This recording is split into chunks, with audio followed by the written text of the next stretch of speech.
Year 13 revision, short revision video number 6. So we have a mechanics question here, and the key starting point is to make sure we sketch a really clear diagram for this. So here's the floor, and we have a box on the floor with a mass of 2.8 kilograms. So that instantly tells us, this is our box, that it has a weight which acts vertically downwards of 2.8 g. Let's draw in the normal reaction force of the floor pushing up on the box, like so. And we're told in the question that there is a resistance force of 19 newtons and Rory applies a constant horizontal force. So let's add these forces to our diagram. So let's suppose that Rory is pushing in this direction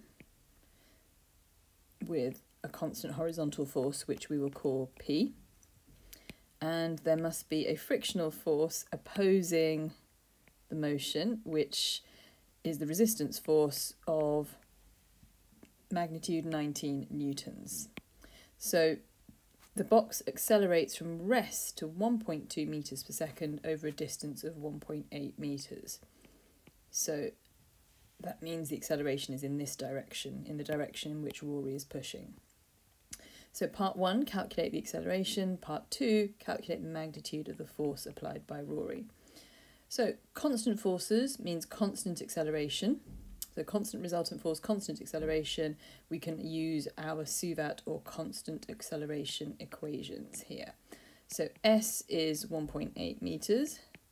Accelerating from rest, so U is 0, V is 1.2, A is what we're trying to find, and T is an unknown. So S, U, V and A, we can use V squared equals U squared plus 2AS. Substituting in the information that we are looking for, we can then rearrange this equation to calculate A.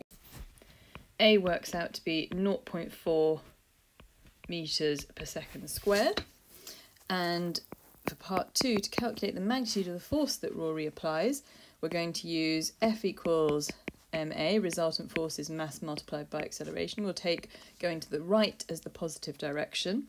So forces going to the right, we have P, and then we have 19n going to the left, so that's P minus 19, and that must equal the mass, which is 2.8 multiplied by the acceleration of 0.4, and we can then rearrange this equation very simply to work out the value of P, which works out to be 20.12 newtons.